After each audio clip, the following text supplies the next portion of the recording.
ሳልገሰጽ ሳልመከር ደብዳቤ መጻፉ ግን ያሳምማል። እንኳን 6 ወር አይደለም 30 ዓመት እንደዛ ቢያደርጉ እኔ አላመመኝም። ባለቤቴም በጣም የተሰማት ያመማት የብዙዎች ልጆች ከጫት ቤት አምጥተናል ያገልጋዮች። ይሄ ሰው ብዙ ጊዜ ነበር የሚደውልልኝ ልጄ ከረምቡላ ቤት ነው ልጄ እንደዚህ ነው እባክህ ምን አለኝ ለኔስ እንደዛ ቢለኝ ቢያጠፋ ይሄ ልጅ ቢለኝ መበላውም የለም 3 ቀን መሬት ላይ ለጥ ብዬ በቃ አለቅሳለሁ። ምጸልየውም ጠፋብኝ። ሽጉጡ መዘዘና አሳየኝ። ይታያል እዚህ አታገለግል። አይ አመንኳቸው። ምክንያቱም ከኔ በጣም ብዙ ብር ወስዷል። ፒሲን ወስዷል። ሸጬ እንኳን ላውት ከዚያ ያመጣሁትን ወስዷል። ከምንም በጣም ከሚያሳዝነኝ የዛ ፒሲ ላይ ዶክሜንት አለ ማናገኘው ዶክሜንት እሱን ማግኘት አልችልም። 2 ዘገናኝ ሞቶችን አልፍ ያለው የሰማኸው የነበረው ድምጽ የመንፈስ ቅዱስ ድምጽ ነው። ሲሞት ሰውነቱ ይቀዘቅዛል የሚል ነገር ሰምቻለሁ። ሰውነቱን ስነካት ክሯ ቀዝቅዟል። 2 ሰው ሆነን ልንገልግ መንገድ ላይ ማታ ወደ ቤት እየሄድክ እንከተለን ነበር አለኝ እና እባክህ ምህረት አድርግልኝ አፉ በለኝ አለኝ። ሰላም ለእናንተ ይሁን የተወደዳችሁ ተመልካቾቻችን፣ ይህ በጋብስ ዓለም አቀፍ አገልግሎት እየተዘጋጀ የሚቀርብላችሁ የኔ ቀን የተሰኘው ዝግጅታችን ነው። በዛሬ የኔ ቀን ዝግጅታችን በድጋሚ ያቀረብነው በጣም የተወደደ ፓስተር ወንደሰን ከቻግኒ አለ። ባለፈው ጊዜ ላይ በየኔ ቀን ዝግጅታችን ላይ በጣም አስደናቂ የሆነ ምስክርነት አለው። እሱን ወደ ኋላ ሄዳችሁ እንድትመለከቱ ቀድሜ ጋብዛችኋለሁ። እንዲሁም ደግሞ በጎቪዥን እግዚአብሔር በውስጣቸው ያስቀመጠውን ራዕይ እየሰሩ ያሉትን ስራ በተመለከተ አቀርቦልን ነበረ ፓስተር። ዛሬ ደግሞ በድጋሚ ከባለፈው የሚቀጥሉ ምስክርነቶች አሉና ከሱ ጋራ በጣም ለመነጋገር ፈልገን ነበረ። እግዚአብሔር ረድቶን ዛሬ ተገናኝታ ፓስተር በድጋሚ ስላገኘው ደስ ብሎኛል። እንኳን ደህና መጣ። እግዚአብሔር ይመስገን። እኔም በጣም አመሰግናለሁ ፓስተር። ጌታ ይባርክ አንተንም ጥሪ አድርገህ ስለጋበዝከኝ። እንግዲህ ፓስተር በጣም አስገራሚ የሆኑ ምስክርነቶች ጌታን ከማወቅ በፊት የነበረበትን ያንን የጨለማ ዘመን ያንን በጣም በቃላት ለመግለጽ ከባድ የሆነውን ዘመን እግዚአብሔር አሳልፎ ከዛ ደግሞ ወደ አገልግሎት መተ ደግሞ በህይወት ያለፈውን በጣም አሳዛኝ ታሪክ አካፍለህን ከዛ ደግሞ ልጅህን እንዴት እንዳገኘ የመሰከርክበት መንገድ በተከሰተው ክስተት የተፈጠረው ሐዘን ምን ያክል ጥልቅ ነገር ውስጥ እንደከተተክ የዛ ጊዜ ተመልክተን ነበርና ዛሬ ደግሞ ክፍል 2 ላይ እግዚአብሔር መቼም ብዙ ተአምር ነው የሚያደርገውና በክፍል 2 ላይ የምናነሳቸው ብዙ ተአምራቶች አሉና እስቲ ከምን እንጀምር? ክፍል 2ን እንግዲህ መነሻ ማደርገው ከሱዳን ነው። ወደዚህ ለአገልግሎት እንዴት እንደመጣው ሱዳን ላይ ነው አገልግሎት የጀመርኩት። እንደማንኛውም እኔም ባለቤቴ ወደ ውጭ መሄድ ሐሳቡ ነበረን። ወደ ኢትዮጵያ መመለስ አንፈልግም። የሷን ብዙ ባላቅም እኔ ወደ ኢትዮጵያ መመለስ አልፈልግም። እንደማንኛውም ወደ ውጭ መሄድ ነው። እንደጋ ደግሞ የስደተኛ መታወቂያ አለን። እንደማንኛውም ጊዜያችን ጠብቀን መሄድ እንደጋ ደግሞ በሌላ መንገድም መሄድ ሐሳቡ ነበረን። ግን እግዚአብሔር በራእይ ይህንን አገር አሳየኝ። ግልጥ ባለ ድምጽ ነው የሰማሁት። ግልጥ ባለ ራእይን ያየሁት እዚህ መጥቼ ማገልገል እንዳለብኝ። ከዛ ለመሪዎች የነገርኳቸው 2015 በፈረንጅ ነው 2016 ወደዚህ መጣው። እዚህ መጥቼ ከባለቤቴ ጋር አገልግሎቱን ጀመርን። አገልግሎቱን ስንጀምር ቤት ተከራየን። የተከራየነው ሰፊ ቤት ነው። ያን ሰፊ ቤት የተከራየንበት የምናገኛቸውን ሰዎች እዛ እንድናስተምር እዛው እያስተማር እንድናሳድግ ነው። ወደ አገልግሎቱ ከመጀመራችን በፊት አንድ ነገር ተነጋገረን። የምትከፈለን ብር በጣም ትንሽ ነው። የቤት ኪራይ አትችልም። ምን እናድርግ? አሁን እየሰራን ማገልገል አለብን አል በዚሁ አንድ ስራ እንድንሰራ ተነጋገርን። ከሰዎች ጋር አንደኛ የሚያገናኘን ስራ መሆን አለበት። ሁለተኛ እንደገና ደግሞ ይህን አገልግሎታችን የማይጎዳ መሆን አለበት ተባብለን ተነጋገር። ልብስ መነገድ አለብን። ሳልቫጅ እኔ አመጣለሁ አዲስ አበባ ሄጄ ከኮልፌ በፊት ማቅ ስለነበረ እንደዚህ አይነት ነገር ባልነግድም ሰዎች የሚያመጡበትን አውቃለሁ። ከዛ አመጣው። ከዛ ተነጋገርና ወሰን። ከዛ ማምጣት ጀመር። በጣም በትንሽ ብር ነው ስንመጣም። ከዛ ብዙ ብር ዘን አልመጣንም። ያሉን እቃዎች ሻሽጠን ነው የመጣነው እንጂ 50 ሺህ ብር እንኳን አይደርስም። ቢበዛ 30 ሺህ ብር ምናምን ነው። ቸርች የተወሰነች አግዘውናል። ብዙ ብር ዘን አልመጣንም። እዛ ያን ልብስ ጀመር። እንደገና ፈቃድ አወጣው። መንግስትም ቦታ ሰጠን፣ የገበያ ቦታ። ሰኞ እና ሐሙስ ቅዳሜ ነው የገበያው ቀን። እስከ 8 ሰዓት ነው። ያን እየሰራን ወንጌልን መመስከር ጀመር። በወቅቱ ባለቤቴ በጣም ጌታ ይባርካት፣ ጠንካራ ናት፣ የጸሎት ሰው ናት። ከተማዋን እየዞርን ጌታ በሚያሳየኝ አቅጣጫ እየዞርን እንጸልያለን። እንደገና ደግሞ የምናገኛቸውን ሰዎች እንመሰክራለን። ባክ ያደረጉ ሰዎች ብዙ አገኘው። እነዛን ሰዎችን ደግሞ እያስተማርን መመለስ ጀመር። በ5ኛው በ6ኛው ወር 5 ሰዎችን አስተምረን እንደገና ደግሞ ባክ ያደረጉ ሰዎች እንደገና ደግሞ 1-3 የማንም ቸርች ያልነበሩ ግን በጌታ የነበሩ እየሄዱ የሚያመልኩ እነዛን ይዘን 12 ሰው ይዘን 6ኛው ወር ላይ እኛ ቸርች ፕላንት አደረግን። እዛ ጀመር ቤት ተከራየን ጀመርን። ከ6ኛው ወር ድረስ አንድ ነገር እናደርግ ነበረ። መባችንን ሙሉ ወንጌል ነው የምናመልከው። መባችንን ሙሉ ወንጌል እንሰጣለን። አስራታችንን ግን እናስቀምጣለን። አንደኛ ራዕይ አለን። ያንን ለዛ ማድረግ ስለነበረብን የቤት ኪራይ ልንከፍል እንችላለን፣ እንደገና ደግሞ ወንበር ልንገዛ እንችላለን ብለን በታማኝነት በእግዚአብሔርም ገንዘብ ስለነበረ አስራታችንን እናስቀምጣለን። መባችን እዛ እንሰጣለን። ልክ 6ኛው ወር ላይ ያንን ያጠራቀምነውን አስራት ያስቀመጥነውን እሱን ይዘን ወንበር ገዛን፣ ቤት ተከራየን። ቀጥታ ወደ አገልግሎታችን ገባ ነው የቸርች ፕላንት አድርገን። በዚህ ስራችንን ቀጠል። 2ኛ ዙርም እንደዛው አስጠመቅን። በዛን እየጨመርን ሄድን። ከሱዳን ስመጣ አንድ ሚኒስትሪ ያለ ያ ሚኒስትሪና እዛ ያለችው ቸርች ለ2 ዓመት ውል ተያይዘን የመጣ ነው። እኔ በ2 ዓመት ውስጥ ቸርች ፕላንት እንዳደረግ አገልጋዮችን እንዳፈራ እነሱ በ2 ዓመት ውስጥ ደግሞ ቀለብ እንዲከፍሉኝ መጥተው ስልጠና እንዲሰጡ እንዲጎበኙን ነው። 2 ዓመት ምንም ነገር አይመጡም። ብሩን ይልካሉ፣ ግን ማንም የመጣ መረጃ ይጠይቁናል። ስንት ሰው እንደዳነ ምን እየሰራን። ከዛ ውጭ ግን ባሉት መሰረት የላኩት አገልጋይ የለም፣ አልመጡም። 2 ዓመት አለቀ፣ የውሉ አለቀ። ከዚህ በኋላ ምን እናድርግ ተባባል። ከባለቤቴ ጋር ምን እናድርግ እየተባባል እየጸለይን እያለ አንድ በጣም ወዳጄ ነው፣ በጣም ነው የምንዋደደው ከልብ። እሱም እንደሚወደኝ አውቃለሁ። ሱዳን ነው የተዋወቅ ነው። ብዙ አይቀበሉትም ነበረ። እኔ ቤት 4 ወር አስቀምጨዋለሁ።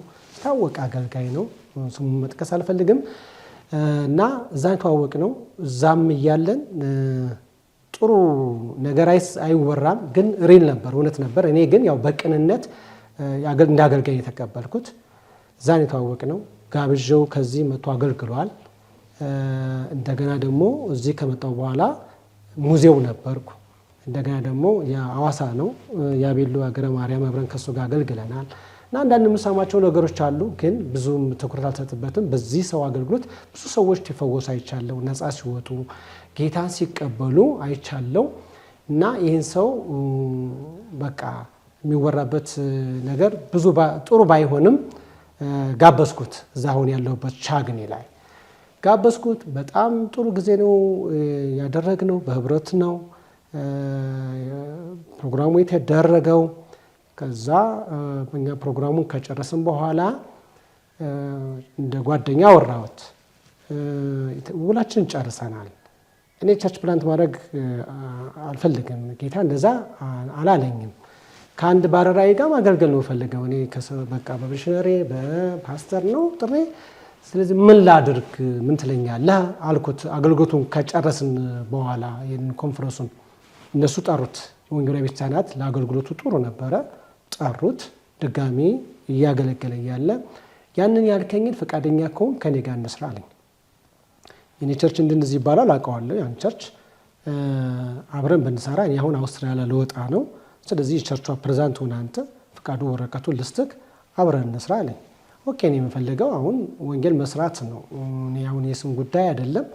አንድ ስም ነው የሚታወቀው፣ ኢየሱስ ነው። ስለዚህ መቀጠል ያለብኝ ከሱ ጋር መሆን አለበት በቃ ተባብለን ከባለቤቴ ጋር ተመካከርን። ጥሩ ስም ባይኖረውም አገልግሎቱ በጣም ወደዋለሁ፣ ግን ጥሩ ስም የለም።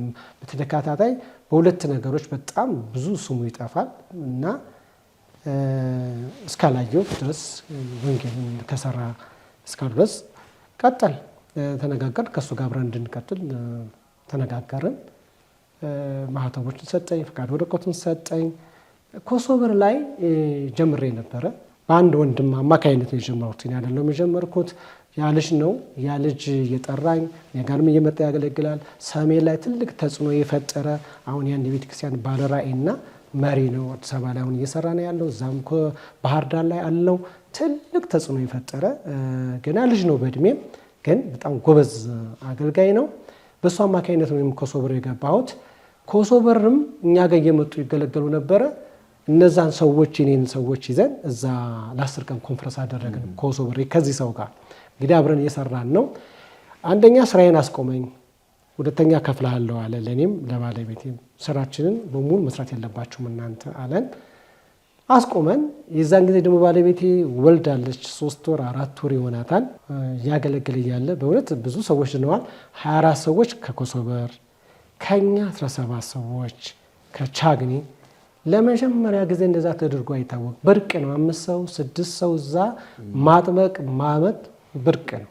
44 ሰው የወንጌላዊ ክርስቲያናትን መሪዎችን እዤ አገልጋዮችን እዤ 44 ሰው አጠመቁ እዛ ወንዝ ላይ በመኪና ከኮሶቨር አምጥተን በዛ በ10 ቀን ኮንፈረንስ ውስጥ የተደረገ በዛ በሱም አገልግሎት የተደረገ እና በዛ መካከል ላይ ያው እዛ ኮሶቨር ላይ አንድ ቸርች ፈቀዱልንና አገልግሎቱን እየቀጠልን እያለ እኔ እዛ ቻግኒ ነው የምሰራው።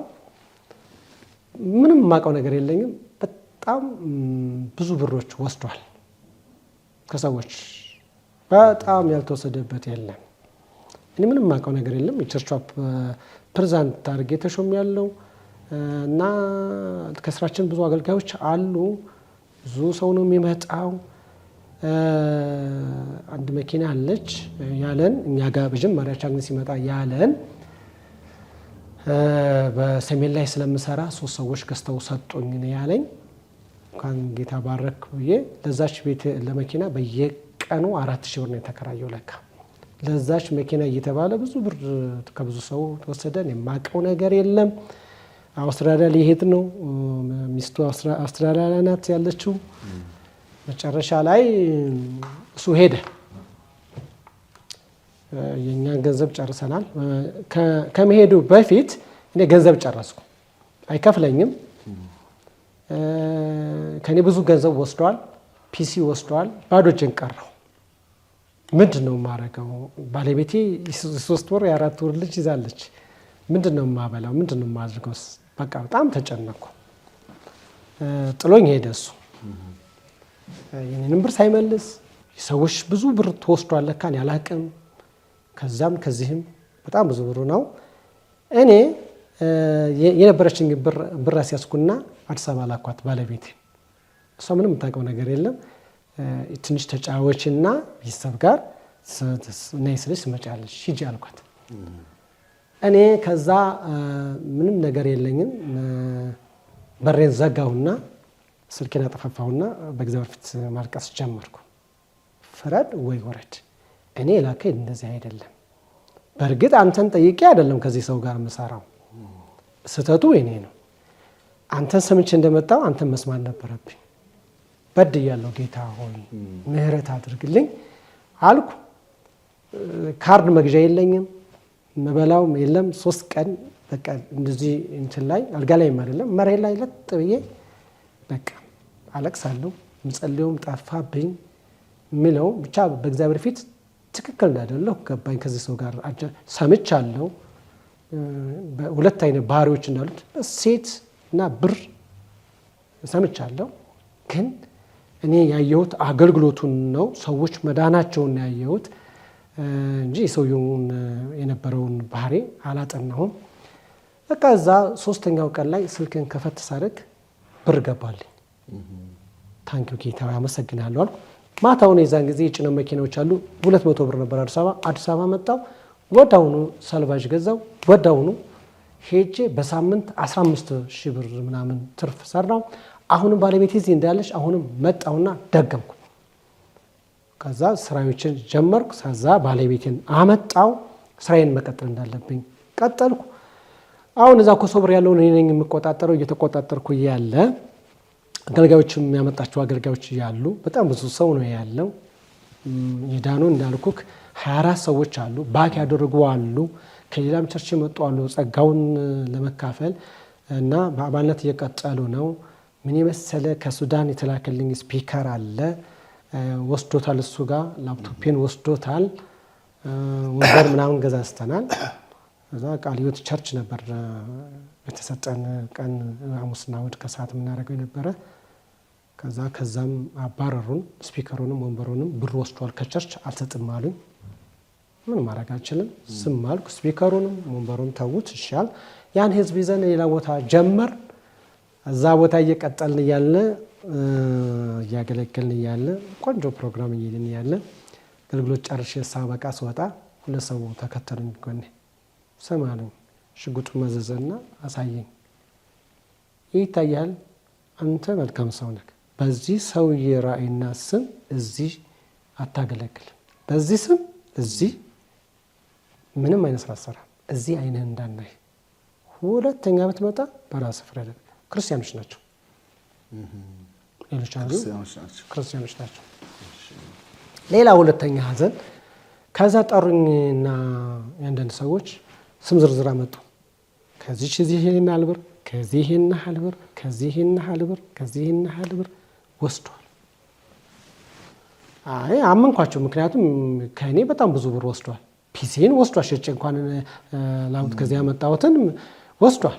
ከምንም በጣም ከሚያሳዝነኝ የዛ ፒሲ ላይ የሰርጋችን ዶክሜንት አለ፣ ማናገኘው ዶክሜንት። እሱን ማግኘት አልችልም። እዛ ነበር ብዙ ዶክሜንቶች ነበሩኝ። ሌላ ፈተና ሆነ። አሁንም በቃ አልነገርኳትም። አሁንም ባለቤቴ ማዘን የለባትም። ከዛ አይ በቃ ከዚህ በኋላ ኮሶብር አንቀጥልም አልኳት። እዚህ ነው የምንቀጥለው። ኮሶብር ከፈለጉ ያስቀጥሉ፣ ከፈለጉ ያስቀጥሉ፣ የራሳቸው ጉዳይ አልኩ። ምንድን ተፈጠራለች? አይ በቃ ምንም። እሱ አውስትራሊያ ሄዷል። በዚህ መካከላችን ላይ ሰው እየደወለ ይጠይቀኛል። እንዲህ አይነት ብር ወስዷል ይሉኛል። ያው ያውቃሉ ከኔ ጋር እንደሆነ በእኔ ምክንያት ነው የመጣው። እኔ ተጨናነኩ። ከዛ ያው ስራዬን ቀጠልኩ። እየሰራሁ ነው የማገለግለው። የቤት ኪራይ አንደኛ እዛ አብዛኛው ሰው አይሰጥም። የማይሰጡበት ምክንያት የማይሰጡም ሆኖም አይደለም። አንዳንዱ እኛ ጋር የሚመጡት ከቤት የተባረሩ ናቸው፣ ጫት ቤት የነበሩ ናቸው። ጠቅላላ አብዛኛው ሱሰኛ ነው። የኔን ህይወት ቀይሮት እነዛን ሰዎች ነው ጌታ እያዳነበት የነበረው ብዬ አምናለሁ። እና የቤት ኪራይ እንከፍላለን፣ የቸርች ቤት ኪራይ እንከፍላለን። በዛ የራሳችን አለ። ደጋ ደግሞ የምናስተምራቸው ልጆች አሉ፣ የቤት ኪራይ የምንከፍላቸው ልጆች አሉ። በዚህ መካከል ላይ የረሳሁት ለመጀመሪያ ያገኘናት ባክ ስታድርግ ቦታ የሰጠች በኋላ አነሳዋለሁ። ባክ ልታድርግ ስትል ያገኘናት እስከ ልጇ። ከዛ ቤት ተከራየን፣ ሰፊ ቤት ዶርም እዛው ያዝንላት። 300 ብር ዶርም ተከራየንላት። ከኛ ጋር ትበያለሽ፣ ከኛ ጋር ትቀጥያለሽ። ልጇን ትምህርት ቤት አስገባንላት። ልጇን መማር ጀመረች። ልክ ቸርቹ ስንከራይ ዶርም ነበረው። በቃ ወዳው እንድትጠብቅ አድርገን ዶርም አስቀመጥናት። ከሷ ጋር አብረን ቀጠል። ረስቸው ስለነበረ ነው ወደ ኋላ ተመልሼን። ከዛ ከሷ ጋር ቀጠል እንደ ዘበኛም አድርገን እዛ ስራዬን እየሰራው ማገልገል ጀመር። ሰዎች ይደናሉ። የግድ መስራት ነበረብኝ። የምሰራበት ቦታ በጣም ሙቀት ነው። ታየዋለህ። ጌታ ቢረዳ ወደዛም አንድ ተናለ በጣም ሙቀቱ እንትናል። ቀን ሰራውና ማታ ቅዳሜ ደግሞ ከመሪዎች ጋር አብረን እንጸልያለን። ሮብና ቅዳሜ ነው እዛ የምሰራው። እዛ የሄድኩበት ከሱዳን ጋር ከኛ ጋር የነበረች ልጅ ነበረች እና እቺ ልጅ የባህር ዳር ልጅ ናት እና በወንጌል ምክንያት ብዙ መከራ ይደርሱባታል። እኛም ብላ መጣች። እኛም ብላ ከመጣች ይህን ቦታ ለእሷ እንስጣት፣ ያው ለጊዜው ትስራበት እኔ ወንድ ነኝ እዛ በረሃ እየሄድኩ ልስራ ብለን ለሷ ሰጥተን ነው ይሄን ቦታ እኛ ወደ በረሃ እየሄድ ነው። እዛ በረሃ ላይ እየሰራሁ እኔ ከዛ እያገለገልን ቀጠል። ደስ የሚለው ትልቁ የምንጽናናበት ሰዎች ይድናሉ። እዛ ትልቁ ቻሌንጅ ደግሞ ሰዎች ይድናሉ። አብዛኞቹ አስተማሪዎች፣ ሼፌር ምናምን ናቸው የምናገኛቸው። ጫት ቤት ነው። ልክ ነፃ ሲወጡ ሲፈወሱ ይሄዳሉ ወደ ስራ። አሁን ወደ ካናዳ ሄደ ልጅ አለ። አሁን ቅርብ ጊዜ ሳፖርት ያደረገ ልጅ አለ። ፋርማሲ ነበረ፣ አስተማሪ ነበረ፣ የሃይስኩል አስተማሪ፣ ሼፌሮች፣ መካኒክ ነበሩ። እነዚህ ሰዎች ጌታን ከዛ ነፃ ከወጡ በኋላ አስተምረናቸው ቸርችን ይረከባሉ። አሁን ይወጣሉ ስንል ወደ ስራ ይሄዳሉ። አንዱ ቻለንጅ ይሄ ነበር። የቸርችም እንዳንከፍል መባ አይሰበሰብም። ስራ ይዛሉ። በአንድ ፊት እንጽናናለን፣ እሰየው ከዛ ወጥተዋል። በአንድ ፊት ደግሞ የቸርች ቻለንጅ ነው። ሰዎች ይህን ያህል እያገለገልክ አሁን ይበዛሉ፣ አሁን እንደዚህ ናል ይሄዱብሃል። ያን እየቀጠልን መጨረሻ ላይ የጥቁሮችና የቀዮች ዝም ብሎ በእንትን ፖለቲካው ጥሩ አልነበረምና ጦርነት ነበር። ብዙ ሰው አልቋል። በጣም ከእግዚአብሔር ምሕረት ካደረገልኝና ዛሬ ላይ ቆሜ ለሱ እንድመሰክር ካደረገልኝ 2 ዘገናኝ ሞቶችን አልፌ ያለው እና ስሰራ ውዬ ልመጣ ስል ቀይን እዛው አስቀምጬ መኪና ውስጥ ገብቼ ትርፍ ነበርኩ። አሁን ትርፍ ትራፊክ ያለ ይቀጣኛል፣ ውረድ ምናምን እያለኝ ያለ ግደል ለምን ሄድ ከዚህ በኋላ መኪና ላላገኝ እችላለሁ መሽቷል ስለው በቃ እሺ ምናምን ብሎ ሹፌሩ እየተጠበቀ እያለ ውረድ የሚል ድምፅ ሰማለሁ። ውረድ የሚል ከዛ ይህንን ያዘኝና ሲያወርደኝ ይሰማኛል። በቃ ሰው ልጅ ያ እንደ ሰው ይሰማኛል። ልክ ከወረድኩ በኋላ ያ የሚሰማኝ ስሜት የለም። ዞር ብዬ ሳይም ሰው የለም። ከዛ ረዳቶ ገብቷል። ሹፌሩ መጥቶ በቃ እንደውም ተርፍ ነበር ጋሼ፣ እንደውም በቃ ከሌላ ጋር ይቅርታ ምናምን። እሺ ችግር የለም መኪና ስለማይገኝ እንጂ ችግር የለም ብዬ ገፋ ቢል 10 ደቂቃ አለያ እንደ 5 ደቂቃ ነው የሚሆነው። ወዳው ሌላ መኪና መጣና በዛ መኪና ስንሄድ ያ የነበርኩበት መኪና ሞተዋል፣ ቆስለዋል። ምን ደግሞ ሞተዋል። ሁሉም እንደተናገረን ሁሉም በቃ ከዛ ከሚዘገንን ሞት እግዚአብሔር አተረፈኝ። የሰማኸው የነበረው ድምፅ የመንፈስ ቅዱስ ድምፅ ነው? የመንፈስ ቅዱስ ድምፅ ነበር። የመንፈስ ቅዱስ ውረድ የሚል የመንፈስ ቅዱስ ድምፅ ነበረ። ያን ድምፅ እንትን ብዬ በማልወርድበት ሰዓት ላይ አንድ እጅግን እንዳወረደኝ ያውቃለሁ። አሁንም ነገርኳለ፣ መሰከርኩልና ለባለቤቴ በቃ በጣም አዘነች። ያን ስራ እንዳናቆም ከኛ ሳፖርት የምናደርጋቸው ልጆች አሉ፣ የቤት ኪራይ የምንከፍላቸው አሉ። እንደገና የኛ አለ፣ የቤት ኪራይ አለ። እንዳናቆመው እንዳልሄድ አሁንም ሞት አለ። እዛ የምንሰራበት ቦታ ላይ በየጊዜው ነው እንትኑ የሚነሳው እና ይወስዱብናልም። ጥቁሮቹ ልብስ ምናምን ይወስዱብናል። አምጣ ብትባል ትመታለክ። ዝም ብለን እሺ ምናምን ብለን ስቀንተዋለን። በኋላ አንድ ቀን ደግሞ እንደዚሁ ገና ጠዋት እየሄድን እያለ ቁጭ ያለው ጋቢና ከዛ አንድ ድምፅ ሰማ። አሁንም ይህን ድምፅ አውቀዋለሁ። ከኋላ ሲለኝ አሁንም ከሹፌሩ ከኋላ ተቀመጥ፣ አንድ ወደ ኋላ የሚል ድምፅ ሰማ። አሁንም ከኋላ ሂድ አለክ። የመጀመሪያው ከጋቢና ወጣህና የጋቢናው ጀርባ ተቀመጥ። ከዛ ደግሞ ድጋሚ አንድ ወደ ኋላ የሚል ድምፅ ሰማው። ከዛ ወደ ኋላ ሄድ ቁጭ አልኩ። ግን ልቤ ይፈራ ነበር። ይሄ ድምፅ እርግጥ ከፊት የሆነ ነገር እንዳለ ይሰማኝ ነበር። ግን ጸልያለሁ። በእኔ ምክንያት እንኳን ሰዎች እንዲተርፉ ጸልያለሁ። እና ልክ እዛው ቦታ ላይ ሪበከንቱ የምትባል ቦታ አለች፣ እንትናት ተኮሱ። ሲተኩስ ለሹፌሩ ነበር እና እንትኑ ሹፌሩ ልፍ ሲል ከሹፌሩ ኋላ ያለው ተመታ። ይሄ ጥይት የኛው ሾልኮ አንዱ እግሩን የተመታው፣ ሁለተኛው ተመታ፣ ሶስተኛው ላይ ይዛው ጥይቱ ይቅር አይ ሶስቱም እዚህ ተመቱ። ከፊት ያሉት የተቀመጨበት የነበረው ሹፌሩ ምንም ልንዳል ነው። መኪናው ጎማው ስላልተመታ ነዳ። መከላከያዎች ፌደራል ነበሩ፣ አስገብተን እዛ እንዲታከሙ ተደረገን። በጭንቀት ዋልኩ። ስሰራ በቃ የሰዎቹ እንደዛ መሆን የኔም እንዴት ነው የምቀጥለው የሚለውም ሀሳብ ብቻ ሰራው። ተመለስኩ። ማታ ስመጣ ነገርኳት፣ ጌታ እንደዚህ ያተረፈኝ። ሁለተኛ በቃ እግዚአብሔር ኃላፊነቱን ይውሰድ፣ ከፈለገ በራብ ከፈለገ ሊገለን አይገለንም፣ ነገር አትሄድ አለችኝ። ስራ ድንቅ ነው፣ እንዴት እንደሚባረክ አንተ አታውቅም። እሱ ሁሉን አዋቂ ስለነበረ ሊጠይቀኝ መጥቶ ከመከላከያ ስወጣ ሰርተፊኬቴንና እንትኔን ይዤ ነው የወጣሁት። አንተ ይሄ እያለ ለምንድን ነው እኛ ጋር የማትደራጀው? አምጣ ውክልና ስጠኝ አለ። አደራጀኝ። በአመቱ ቦታው ደረሰኝ። በዚህ ጭንቅ ጊዜ ቦታው ደረሰ አለኝ። ቆጥብ ተበያለሁ፣ እየቆጠብኩ ደረሰ። አዎ። አሁን ደግሞ ከፋኖ ጋር የነበረው ነው። ፋኖ ከሚባለው ጋር የነበረው ነበረ። መነፋነፊያ የለም፣ ውድ ነው ሁሉ ነገር። ሽንኩርት 200-300 ብር የሚሸጥበት ነው። በቃ በጣም ጭንቅ ነው። የቤት ኪራይ የምንከፍለው የለም፣ ምክንያቱም ሰው የሚበላው የለም። በተለይ የቸርች የቤት ኪራይ በጣም ነው ያስጨንቀኝ። በጣም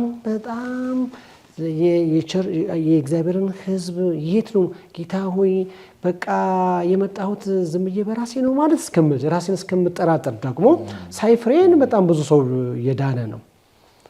ከዛ ደረሰ ሲለኝ ምንም አላቅማማን። ይሸጥ ተባባል። ወዲያው ሸጥ ነው። የቤት ኪራይ ከፈልን፣ የቸርች ያንን የምናደርገውን ነገር አደረግን። ከዛ ደስ አለን። ያንን በማድረጋችን ቀጠል። በዚህ መካከል ላይ ሁለተኛ ልጃችን ላይ 8 ወር እያለች የመጀመሪያዋ 3 ዓመቷ ይሆናል። ሌሊት አካባቢ ስልክ ተደወለልኝ።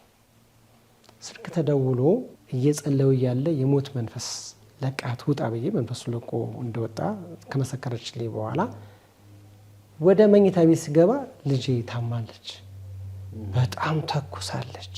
አነሳውና ሳሎን እየጸለዩ እያለ ባለቤቴ መጣች። እዛ እየጸለይን እያለ ስታያት ቀዝቅዛለች፣ ምንም ልፍልፍልፍ ብላለች። ምንም አልደነገጥንም። ብቻ ውስጣችን በጣም የጸሎት መንፈስ ተሞልተና በልሳን እንጸልያለን፣ እንቃወማለን። እሷ ቆይ አሜን በላ አንተ እንስማማና እንጸልይ። አንተ ሰይጣን ነፍሰ ገዳይ፣ እኔ እግዚአብሔር የሰጠኝ ሕይወት ያለው ነው፣ የሞተ አልተቀበልኩም። እግዚአብሔር ደግሞ መልካም ነው፣ የሚያደርገው መልካም ነው። ስሟን ደግሞ መልካም ብየዋለሁ፣ ያንተን ስም ሰጥቻታለሁ። በል ለቃት ሂጃን የሞት መንፈስ ስትል አሜን ስል ልጅቷ አስታወከች። ታቅማል ለቀቃት። ቁጫለችና እንደዚህ ማየት ጀመረች። ሃሌሉያ! ኢየሱስ ድንቅ አምላክ ነው። እግዚአብሔር ብሎ ማንም የከሰረ የለም፣ አትከስርም።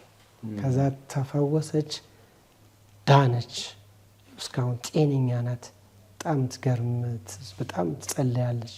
በልሳን በብዛት ነው የምትጸለየው። እቺ ልጅ ተፈወሰች። ዋው! ግን እስቲ ላስቁምና ፓስተር፣ በመጀመሪያ ታማን ያገኘሃት ለእናት ጸልየ ስትገባ፣ ከዛ መሞቷ እንዴት ነበረ እስቲ ያወቃችሁት? እኔ እንደውም ጥያት ስለነበረ ምጸልዩ ነበረ። እሷ መጣች፣ ባለቤት መጣች። እሺ፣ የጸለዩ ከመኝታ ቤት መጣች። 8 ወሯ ነው። 8 ወሯ ነው። ነካቻት። ስትነካት እኔም ስነካት ቀዝቅዛል። ምን የሞተ ሰው እንትን ነው። አንደኛ ከ30 ደቂቃ በላይ ነው። ኦኬ፣ ከ30 ደቂቃ በላይ ነው። እዛ 30 ደቂቃ በላይ እየጸለይን ነው። ከዛ በፊትም እየጸለይሁ ነበር። ሰውም ከመጣች በኋላ እየጸለይን ነው። ሌላው አንድ ነገር ሲሉ ሰማለሁ። በእርግጥ እኔ ሰው የሞተ ሰው አጋጥሞኛ ግን ሲሞት ሰውነቱ ይቀዘቅዛል የሚል ነገር ሰምቻለሁ። ሰውነቷን ስነካት እግሯ ቀዝቅዟል። እግሯ ቀዝቅዟል፣ እጇ ቀዝቅዟል። ምንም እንደዚህ ነው፣ አይታዘዝም። አዛ አይኗ እንትን ብሏል እና አይኗን ራሱ እንደዚህ ስንል ጠቁሯል። ባለቤቴ በጣም የወንጌል ሰው ናት። ያደገችውም ከአገልጋዮች ስር ስለሆነ ያደገችው ስለ አገልጋይ በጣም ትረዳለች። ባትረዳኝ ኖሮ አሁን ለደረስኩበት ደርሳለሁ ብዬ አላምንም። ከእኔ ጀርባ በጣም በመጸለይ በጣም ደግሞ እኔ በጣም እቸኩላለሁ እና በመምከር እንደገና ደግሞ አብራኝ ዋጋ በመክፈል አሁን ያለንበት ደርሰናል። እዛ አሁን እንደማንኛውም ብዙ እህቶች ውጪ መውጣት ይፈልጋሉ። ይሄ የተገለጸ ነው እና ጌታ ካለክ ነው ለኛ በቃ ከጌታ ጋር መሆን ነው የሚመቸን ብላ አብራኝ መምጣቷ እንደገና ደግሞ አታውቀውም ሀገሩንም እና ስለ ወንጌል ዋጋ አብራኝ ስለከፈለች እግዚአብሔር እጅግ አድርጌ አመሰግናለሁ። እሷንም ጌታ ይባርክሽ ማለት እፈልጋለሁ። እኛ በዚህ መካከል ላይ ቀጠል አሁንም ብዙ ውጣ ውረድ ውስጥ ብናልፍም ያንን ቦታ ከሸጥን በኋላ ወንጌላችንን ቀጠል እንዳልኩ ትልቁ ቻሌንጅ እና ትልቁ ፈተና ከውጭ አይደለም። እኛ ከውጭ መስከር ያለው ጫት ቤት ገብቻለሁ፣ መጠጥ ቤት ገባለሁ። እኔ እስከሚታወቀኝ ድረስ ጥሩ ነው። ያ እንደውም እንደ መጽሐፍ ደስ ይበላችሁ ነው የሚለው። እኔ ደስ ነው የሚለኝ። ግን ከውስጥ ያለው ቻሌንጅ አልነበረም። ከቸርች ውስጥ ያለው ቻሌንጅ እንደገና ደግሞ ከወንጌላዊ ክርስቲያናት ከቅዱሳን አውቀውትም ሳያውቁትም ያለው ቻሌንጅ አልነበረም። ወደ ልክ ቸርቹን ስንመሰርት ጀምሮ በጣም ትልቅ ተግዳሮት ነበር። ልጆቻችንን በተለያየ መንገድ ብዙ የሚደረጉ ደስ የማይሉ ነገሮች ነበሩ። በዚህ ውስጥ ግን ጌታ እጅግ መልካም ነው። ቀጠልኛ ያው ሂዱ ያለን እሱ ስለሆነ የላከን እሱ ስለሆነ የምንሰማው ይሄን ድምፅ ስለሆነ በብዙ አይነት መንገድ እየቀጠልን እያለ አንድ ቀን አንድ ምስክርነት ሰማሁ። ሰውየው ሙስሊም ነው። ስሙ ስለማልጠቅስ ምንም ችግር የለም እና ሙስሊም ነው። ጠራኝ፣ ወሰደኝና ወደ አንድ ጭር ያለ ቦታ ፈራው። ምን ሊያደርገኝ ነው እያልኩ ናስቲ በጣም እፈልግሃለሁ አለኝ። በመጀመሪያ ይቅርታ አድርግልኝ፣ አፉ በለኝ እኛ ይቅርታ አድርግልኝ።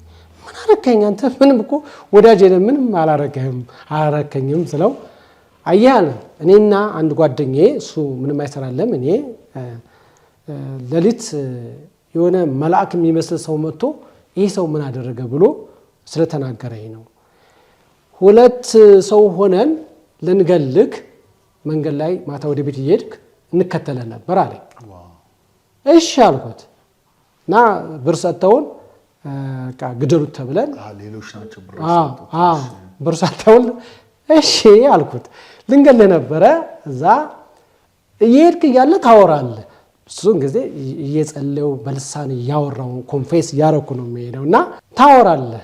ከዚህና ከዚህ ደግሞ በቃ ሰውነታቸው ብዙ አናያቸውም፣ ግን እጃቸው ላይ ሰይፍ የያዙ ሰዎች አየን። እዚህ ከሰዎቹ ጋር ታወራለህ አለኝ። እሱ አይገባም፣ እኔ ይገባኛል። ማን እንዳለ እዛ እያወራክ ቀጠልክ። ስንከተል አይሄዱም ሰዎቹ። ልክ ቤት ከገባ በኋላ ሰዎቹን ብናይ የሉ። ሄድን ተመልሰን። ቤት ስገባ እንዴት ተጨነቅ አደርኩ። ምን አረገ ከሰውዬው? ቆሞ ሰውዬው ምን አረገ ከሰውዬ አለኝ እና እባክህ ምህረት አድርግልኝ አፉ በለኝ አለኝ። እግዚአብሔርም እኔ ከማላየው የማያቸው ብዙ ከማላያቸው እግዚአብሔር ጠበቀኝ። ጌታ ኢየሱስ ለዘላለም የተባረከ ይሁን። አሁን እንግዲህ ይህንኛው ምስክርነት መሰክረው ምናልባት ሰዎች ያስተውሉ ዘንድ ይማሩ ዘንድ ውሳኔ ከመወሰናቸው በፊት ሰዎችን ካውንስል ቢያደርጓቸው ቢመክሯቸው ጥሩ ነው ብዬ ነው እና በመጨረሻ አካባቢ ከወንጌላዊ ክርስቲያናት አንድ ደብዳቤ ደረሰኝ። የስልት አስተማሪ ነው በሚል ግን እንትኑ አልተገለጠም። እውነትን የምማርበት ከሆነ ጥሩ ነው። ሰው አይሳሳትም የሚል ግምት የለኝም። ልሳሳት እችላለሁ። ይህን የምመሰክረው ሰዎች ይማሩ ዘንድ አገልጋዮች የሚማሩ ዘንድ ቅርታ ልብ ይኖረን ዘንድ እና እንዲያስተውሉ እፈልጋለሁ። ለሚሰሙኝ ሁሉ በቅንነት እንዲረዱኝ እፈልጋለሁ። ከወንጌላዊ ክርስቲያናት የተለየ የስህተት አስተምሮ በማስተማራቸው ይህን ያህል ወርቀት ተናቸዋል ይላል። ምን እኔ ብማርበትም ደስ ይለኝ ነበረ። ልጅህ ያገለግላል። ይህን ያህል የመድረክ ሰው አይደለም፣ እንትን ነው ዘማሪ ነው ይዘምራል እንጂ እና እንደጋ ደግሞ የዛን ጊዜ ለአንድ ዓመት የህብረቱ የወጣቶች ሊደር መሪ ነው የተባለው እና 1 ቀን 2 ቀን አስተምሯል ነው የሚሉኝ። እኛ ቸርች ላይ አያስተምርም፣ አይሰብክም። እኔ የማውቀው በመዘመር ወርሺፕ በማድረግ ነው። ልጅ ምን ያህል እንደሚያም በጣም ተመልካቾቼ ሊረዱኝ ይገባል። በብዙ እኔ አልፍ ያለው በእኔ በኩል ወንጌል ነው። አይዶንት ኬር ምንም ችግር የለብኝም። ምንም እንኳን 6 ወር አይደለም 30 ዓመት እንደዛ ቢያደርጉ እኔ አላመመኝም። ባለቤቴም በጣም የተሰማት ያመማት የብዙዎች ልጆች ከጫት ቤት አምጥተናል። የአገልጋዮችን ልጆች ከጫት ቤት ከመጠጥ ቤት፣ ሌላውም ደግሞ ይህንን ደብዳቤ የፈረመ ሰው 3 ልጆቹን እኔ አስተምራቸው ብሎኝ በሳምንት 3 ቀን አስተምሬ ቸርችኛ ጋር አገልግሎት በርከፍቸላቸው ኮንፈረንስ እየወሰድኩ 2 ልጆች አንዱን እንኳን ብዙ ዩኒቨርሲቲ ተማሪ ነበር። ኮንፈረንስ እየወሰድኩ አሳድጊያቸው ለአገልግሎት በጌታ ጸጋ አውቅቻቸዋለሁ። ይህ ሰው ብዙ ጊዜ ነበር የሚደውልልኝ። ልጄ ክረምቡላ ቤት ነው፣ ልጄ እንደዚህ ነው፣ እባክህ እና ምን አለኝ ለእኔስ እንደዛ ቢለኝ ቢያጠፋ ይህ ልጅ ቢለኝ። ለዚህ ነው ቸኩለን ባንወስን ጥሩ ነው። እና በጣም በወዳጅክ እንደዚህ አይነት ስትጎዳ በጣም ከባድ ሐዘን የደረሰብን። ባለቤቴ 3 ቀን 4 ቀን አልበላችም። እኛ ወደ ጫት ቤት ይሄድላቸው ወደ መጠጥ ቤት ይሄድ። አንደኛ ግን 18 ዓመቱ ነው። ሕግ እንኳን አይቀበልም ይሄንን። መከሰስ የማይገባው ልጅ ነው። ጆሮውን ተይዞ የሚቆነጠጥ ልጅ ነው። ሊያጠፋ ይችላል። አያጠፋም አላልኩም። ሊናገር ይችላል። ስለዚህ በዚህ ልጅ በጣም አዘንን። እንደውም የመጨረሻ በቃ ለቀን እንሂድ ሁሉ ብለን ወሰን። በቃ አገልጋይ ተክተናል። ከዚህ በኋላ አገልጋዮቹ ያስቀጥሉ፣ እኛ በቃ ደግሞ ወደ ሌላ ሀገር እንሂድ፣ ጌታ ወዴት ነው የምንሄደው ምራን በቃ ወደሚል ከባለቤቴ ጋር ውሳኔ ወሰንን። በጣም ነው የሚያሳዝነው በልጅ በኩል። ምክንያቱም የብዙ ልጆች አገልጋዮች በጣም የሚፈተኑት እነሱ መድረክ ላይ ቆመው የብዙ አገልጋዮች የሚፈተኑት ልጆቻቸው ጭፈራ ቤት ናቸው፣ ጫት ቤት ናቸው። ከዛ ደግሞ እያወጣን እኛ እነዚህን መምከር እኔ አብረውኝ ያሉ ሰዎች ፓስተር ልጅ እንዲህ ነው፣ እኔ አንዱ እንዲህ እያደረገ ነው፣ እስኪ ምከረው፣ እስኪ ገስጸው። እኔንም ቁጭ አድርገውኝ ላጠፋ እችላለሁ። በእውነት እንደምሰሙት ይህንን ቪዲዮ አውቃለሁ። ብትመክሩኝ፣ ብትገስጹኝ፣ ብትቆጡኝ በእውነት በጣም ደስ ይለኝ ነበር። ሳልገሰጽ ሳልመከር ደብዳቤ መጻፉ ግን ያሳምማል። እንደ መጽሐፍ ቅዱስ አንድ ሰው ይላል 2 ሆነ ይላል 3 ከዛ ለእንደ ቤተ ክርስቲያን ይሄንን ነው። እንደዛ ቢያደርጉ ሰየው። ምንም አይነት ያደረጋችሁት ውይይት የለም። ከሙሉ ጊዜ አገልጋዮች ጋር አብረን እንጸልያለን፣ አብረን እየቀጠልን ነው። ድንገት ደብዳቤው ደረሰኝ። እንትኑ ደግሞ ደብዳቤው ከወንጌላዊ ቤተክርስቲያናት የስህተት አስተምሮ ስላስተማረ ምን ለእኔ ብማርበት ጥሩ ነበር። ምን ልማር? እዛው እስከ መጨረሻው ሐሳብ የለውም። ያ ደብዳቤ እነሱም እጅ አለ። አሁን ሌሎች ተመርጠዋል፣ ተሾመዋል። አሁን ፒስ ፈጥረናል፣ ይቅርታ ተደራርገናል። የነበሩት እነዛ መጀመሪያ የነበሩት ወርደዋል። ያሉት አዩት። ምን እንበል? ምንም እንደውም ሰብሳቢው ጌታ ይባርከው ያን 18 ዓመት ልጅ ሕግ እንኳን ራሱ አይጠይቀውም። እንኳን እኛ መምከር ነበረብን እና ትልቅ ስህተት ነው፣ የተሳሳት ነው። በዚህ በጣም አዘን፣ ባለቤት አዘን እና ብዙ ጌታ ግን ረዳን። ኢየሱስ ጌታ ነው። ብዙ አጽናናን፣ ቀጠልን። አሁንም ያው የሚያስቀጥል ጌታ ስላለ በዚህ መካከል ላይ ይሄ ከመፈጠሩ በፊት ፓዊም ጀምሬ ነበረ። ፓዊ ላይ የጀመርኩት ባክ ያደረገ ኢንጂነር ነው። 3 ቤት የነበረው ባክ አድርጎ 3 ቤት የነበረው 2ቱን የሸጠ፣ አንድ ቤት ብቻውን ከትዳሩ ተፋቶ የሚበላው የሚጠጣው አቶ ሱሪው ይሄና ቂጡ ተቀዶ የመጨረሻ ተስፋ ቆርጦ ጌታ ይህን ሰው አገናኘኝ። ይህን ሰው አስተማርኩ፣ አስጠመቅኩ። ከዛ ሌሎችንም አገኘን። አንድ በጣም የወዳጀ ልጅ አለ፣ ጌታ ይባርከው። አሁን ዩኒቨርሲቲ ጎንደር ዩኒቨርሲቲ ነው። ከሱንም ይዘን ሌላ ደግሞ ባክ ያደረገ የቤተ ክርስቲያን መስራች የነበረ የመንግስት ሰራተኛ፣ እሱም ከትዳሩ የተፋታ እሱንም አገኘ፣ እሱን መለስኩ። ሌሎችንም ይዘን ቀጠልኩ። አንድ ቦታውን እንዳለ ቤቱን ለቢሮ አድርጌ ተከራየሁ። እንትኑን ቦታውን ሰራው እንጨት ምናምን አድርጌ እዛ ቀጠን። ግን ኃይለኛ ቻሌንጅ አሁንም ያለው ከውጭ አይደለም። እዛ ጀማ ስብከት ትሰብካለህ፣ ውጭ ትመሰክራለህ፣ ውጭ ትሰብካለህ። ኮሌክሽን ህዝብ ነው ያለው። ኦሮሞ፣ ሽናሻ፣ አብዛኛው ከምባታና ሀዲያ ነው። ማንም የሚቃወም ይሄ የለም። አመራሮች ላይ የሚያሉ ደግሞ ቅዱሳን በብዛት ስላሉ የሚቃወም ይሄ የለም። ግን እኛ የሚገኘው እኔ በሳምንት አንድ ቀን ነው። እኔ በሌለሁበት እየሄዱ ያስፈራሯቸዋል፣ በጣም ይነግሩኛል እና ይበትኑብኛል። እንደገና ደግሞ ሰበስባለሁ።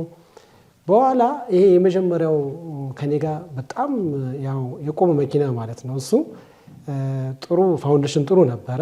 እዚህ የአዳማ ልጅ ነው፣ የደብረ ዘይት ኢንጂነሩ ጥሩ ይረዳኝ ነበረ፣ ያገለግል ነበረ። እሱ መጨረሻ ላይ ቻው ብሎኝ ተለየኝ። ወደ ሙሉ ወንጌል ሄደ። ቻው አለኝ። አመሰግናለሁ አልኩት። በፍቅር ተለያየን። አልቻለም። እየመጡ እንትን ማለት ጀመሩ። ኦኬ አልኩ። ከዛ ደግሞ ያ ልጅ በጣም ጎበዝ ልጅ ነው፣ አስተማሪ ነው። እንዳውም መጽሐፍ ጽፏል፣ አልታተመለትም። ጌታ ቢረዳኝ እንትንለታል። በጣም የሚገርም መጽሐፍ ተገምግሞለታል። ሐዋርያው ዳንኤል ገምግሞለታል። ግን ማሳተሚያ ነው ያሉ። በጣም ጎበዝ ልጅ ነው። አባቱ ወደ ጌታ ሄዷል። አባቱ ጓደኛዬ ነበረ። እሱ ሌሎችንም በጣም ወንጌል ይሰራል። አሁን እዛ ነው ያለው የተማሪዎች እንትን ነው። እሱ ደግሞ ልክ አገልግዬ ሳበቃ መንፈስ ቅዱስ 1000 ብር ስጣው ሊለይ ነው አለኝ። ልክ አገልግለን ጨርሰን እዛ በጣም ደነገጥኩ። በጣም የሚረዳኝ ልጅ ነው እና አካውንት ስጠኝ አልኩት። አይ አልፈልግም አለኝ። ምንም አልፈልግም እና ወደ መኝታ ቤት እየሄድኩ እያለ ሽን አሸኘኝ። ችግር የለም አካውንትን ቁጥር ስጠኝ አልኩት። እዛ አልፈልግም አለኝ። አይ እንደምትለየኝ ያውቃለሁ አልኩት። እንደምትለየኝ ያውቃለሁ፣ ችግር የለም አልኩት። እናቱ የሙሉ ወንጌል ናት። እንደገና ደግሞ የሙሉ ወንጌል በሙሉ በቃ መውጫ መግቢያ ሳጥተውታል። ከዛ በጣም በቃ እንትን አለኝ። ለዚህ ልጅ ግን ኢንፎርሜሽን አለኝ መንፈስ ቅዱስ እንደሚለየኝና በፍቅር ብሩ ሰጥቼ እንድሰጠው። ግን አሁንም ወዳጄ ነው ልጁ። አሁንም አባቴ ብሎ ነው የሚጠራኝ። በጣም ሲመጣኝ ያገለግላል እና በቃ ነግሮኝ ነው የተለየው። ምንም አልተሰማኝም። መንፈስ ቅዱስም ለእኔም ፎም አድርጎኛል። 1000 ብር ሰጠሁትና ተለየሁት። የዛን ቀን በጣም ተሰማኝ። እንዳ ቤት ሆኜ ምንድን ነው እየሰራ ያለሁት? ወይ ጥሪ ያልተደረገ ዝም ያላከኘው ጌታ ስለም አንተ ምን አገባህ የሚል ድምፅ ሰማ። በቃ እንደዚህ ምን አገባህ አንተ ዝም ብለህ መስክር አለ። ከዛ ከሱ ጋር ተለያየን። የመጨረሻው የሚያሳዝነው ያኛውን አፍርሼ እኔ ቤት ተከራይ ብሎ እዛ ቤት ተከራይቻለሁ። አንዱ ባክ ያደረገው የራሱ ቤት አለው፣ 2-3 ቤት አለው። ላያውም መከፈል የማይገባውን ብር ከፍዬ ነው የተከራየሁት። ጽድት ያለ ቤት ስለነበረ ይህንም አድርገው ከኪሴ ነው። ቸርች አይደለችም ያን የምታደርገው። ይህ ሰው እኔ ላገለግል ሴት በላይ ላይ ወንበሩን አውጥቶ አከራይቶ ተጠበቀ ቤቱ። በጣም የሚያሳዝነው ይሄ ነው። ወንበሩን ወጥቷል። ምንስ ነው አከራይተውታል። ከዛ ያሉት የመጡት ሰዎች እናንተ መሄድ የሚገባቸው ቸርች ሂዱ፣ መሰረተ ክርስቶስ ወንጌል ምናምን ሂዱ። ከዚህ በኋላ ቆይ እስቲ ቆምዬ ራሴን ልይ ተሳስቼ ሊሆን ይችላል ብዬ ወንበሬን ሰብስቤ ጭኜ ወደ ቻግኒ እንደገና ተመለስኩ። አንደኛ የፋይናንስም እጥረት አለ። ያን እንኳን ተቋቁሜ ላድርግ ብል እንደገና ደግሞ ይሄ ተፈጠረ። እንግዲህ ራሴን አረጋግቼ እግዚአብሔር ባሌ ቀን እመጣለሁ እሱ ነገሬ መጣው። በዚሁ ቻግኒ ላይ ወጥረን ስራችን መስራት ጀመር። አገልጋይ ሾምኩ። ጊዜ አገልጋይ ከመጀመሪያው ጀምራ ከኛ ጋር የነበረች በጣም ጎበዝ ልጅ ናት። በነቢይነት ነው የምታገለግለው። ዘማሪ ናት፣ ቆንጆ አስተማሪ ናት። ሌሎችም አሉ። እኔ እየሄድኩ በየተለያየ ቦታ ባገለግለው አሁን ቸርቿን እየመሩ ያሉ መሪዎችም አሉ፣ አገልጋዮችም አሉ። ባለቤትም ሙሉ ጊዜዋን ሰጥታ እያገለገለች ነው። በጣም ጎበዝ ናት፣ ታስተምራለች፣ ህፃናት ልጅ ትሰራለች። በተለይ ህፃናት ላይ ትልቅ ትኩረት ሰጥታ ነው የምትሰራው በዚህ እግዚአብሔር እየረዳን እዚህ ላይ ደርሰናል። ፓስተር ዋው ደስ ይላል በጣም እንደው እናንተው ጋራ ጌታን አግኝተው ለቁም ነገር የበቁ ያገቡ እንዳሉ አይቻለሁ እና እስቲ እንደው እሱንም ጥቂት ማስከርልን። በዚህ እንዳልከው በዚህ ወንጌል እንግዲህ ሁለንተናዊ ነው፣ መንፈሳዊ ነገር ብቻ አይደለም እና በዚህ 9 ዓመታችን እግዚአብሔር ረድቶን ያስተማርናቸው እኛው ጋር ያሉ አሁን 4ኛው ሰርግ ብቻ ነው አንዱ ወንዶቹ ከሌላ የመጡት ሴቶቹ እኛው ጋር የተማሩ እኛው ጋር ያደጉ ናቸው። 4 ሰርግ አድርገናል። በዚህ 4 ሰርግ አድርገናል። በዚሁ አመት ማለት በዚሁ በ9 ዓመታችን በ9 ዓመት ውስጥ 4 ሰርጎችን አድርገናል። ወንጌላዊ ቤተክርስቲያናትን ጠርተን መሪዎችን አገልጋዮችን እንዲጸሉ እንዲባርኩ አድርገናል። እንደው የመጨረሻ መንፈስ ቅዱስን ስለመስማት በመንፈስ ቅዱስ ምሪት ከመመራት ጋር በተያያዘ እንግዲህ ከብዙ ሞት ተርፈሃል አንተ። አገልግሎት የተመሰረተው ከመንፈስ ቅዱስ ድምጽ ጋር የተያያዘ ነው። ሂድ ተብለህ የመጣው በመንፈስ ቅዱስ ምሪት ነውና መንፈስ ቅዱስን ስለመስማት የመንፈስን ድምጽ ስለመከተል ጥቂት ነገር በለ። ስለ መንፈስ ቅዱስ ድምጽ መስማት ያለው እግዚአብሔር ቃል ውስጥ ነው። በእግዚአብሔር ቃል ውስጥ ነው እግዚአብሔር የሚመራክ። እመራሃለሁ ያለው በቃሉ ነው የሚመራን። የመንፈስ ቅዱስን ድምጽ መስማት ማለት በዛው በእግዚአብሔር ቃል ውስጥ ማዳመጥ ነው።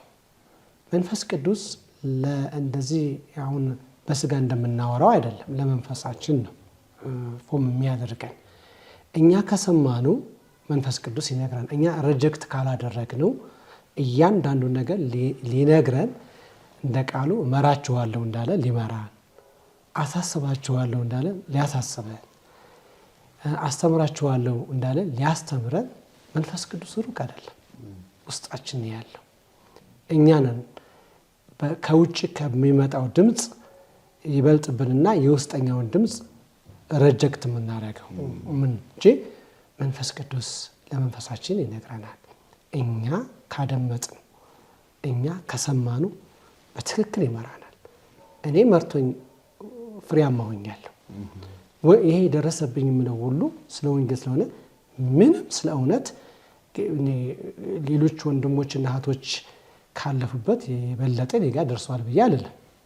ግን በዚህ አገልግሎት ውስጥ ላይ ብዙዎች ከተማሩ በተለይ አገልጋዮች እግዚአብሔርን ድምፅ ሰምተን አልከሰርንም።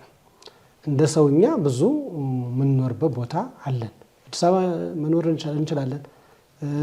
እዚህ አዲስ አበባ አገልጋዮች ጋር ማገልገል እንችላለን። ሰፊ ብዙ ጥሪዎች ተደርጎልናል። ቸርቹንም አብረን እናገልግል የሚል ጥሪ ደርሶልናል። ግን እንደገና ደግሞ ባለመስማታችንም ቅድም እንደመሰከርኩት ዋጋ ከፍለናል። አላለኝም፣ አልጸለይሁም፣ ከዚህ ካልኩ ሰው ጋር ዋጋ አስከፍሎኛል። ቸርቹም የኮሶበር ያለችው እንድትዘጋ እንድትበተን አድርገን ማንም አይጠየቅም። እኔ ነኝ የምጠየቀው። አላለኝም እግዚአብሔር። ባላለኝ ነገር ላይ ገብቼ ከዚህ ሰው ጋር ሰራለሁ ብዬ ያ ሁሉ ሌሎችም ወንድሞች እንዲያዝኑ ገንዘባቸውም እንዲበላ እንደገና ደግሞ ክርስቶስ ኢየሱስ የሞተላቸው ሰዎች መበተናቸው ብዙ ያሳዝኑ ሰዎች የእግዚአብሔር ድምፅ ባለመስማት በስጋዊ በመግባታችን አውቀዋለሁ በሚል ስለሆነ መንፈስ ቅዱስን መስማት የመሰለ ነገር የለም። በጣም በመጨረሻ ምናልባት ጌታን ለማያውቁ ሰዎች የምትለው ነገር ካለ ወይም የቀረ ማስተላልፈው ፈልጋለሁ የምትለው ነገር ካለ? ጌታን ለማያውቁ ሰዎች ጌታ ኢየሱስ ሕይወት ነው፣ ሃይማኖት አይደለም፣ ሕይወት ነው። እሱ ሲናገር እኔ የምነግራቸው ቃል መንፈስም ሕይወትም ነው ያለው። ቃሉ ሕይወት ነው። ይህንን የዘላለም ሕይወት ያለው ደግሞ ኢየሱስ ላይ ነው። ኢየሱስን እንድትቀበሉ የዘላለም ሕይወት አርጋችሁ በልባችሁ ላይ እንድትሾሙ ጥሪ ያደርግላችኋለሁ። ሌላው ባለቤቴ ራሔል መንግስቱ አመሰግናለሁ። ታንኪዩ፣ ተባረኪ። ከጎኔ በብዙ እያጽናናሽኝ እየመከርሽኝ አውቃለሁ። መኝታዬን ትቼ 3 ቀን 4 ቀን መሬት ላይ ተዘዝቄ ሳለቅስ እንደ ሕፃን ልጅ እግሬንኛ አይዞ ዛሬ ነገ አይደለም ነገ ሌላ ቀን ነው ያልሽው አረሳም። እና አመሰግናለሁ። የልጆቼ እናት ልጆቼም እግዚአብሔር ይባርካችሁ። ልጆቼ እግዚአብሔር ይባርክ። ካናዳ ላይ ከ6 ዓመት በላይ አብረኸኝ ከጎኔ ስለቆምክ ብርሃኑ አያና እግዚአብሔር ይባርክ። ልጆች ትዳርህ ይባረክ። ከ6 ዓመት በላይ አብረኸኝ ወንጌል እንድሰራ መጽሐፍ ቅዱስ ገዝተህ አግዘኸኛል። ለመጀመሪያ ጊዜ በጣም የምቸገረው የነበረ መጽሐፍ ቅዱስ ነበረ። መጽሐፍ ቅዱስ ገዝተህ ሰጥተኸኛል። በገንዘብ ሳፖርት አድርገኸኛል። አብረህ ከኔ ጋር ቆመሃል። አሁንም ከኔ ጋር ያለው ታንኪው ማለት እፈልጋለሁ። ብዙዎች ቻግኒ ላይ ከኔ ጋር አብራችሁ ለነበራችሁ ወንድሞችና እህቶች ሁላችሁንም ስማችሁን መጥራት አልችልም።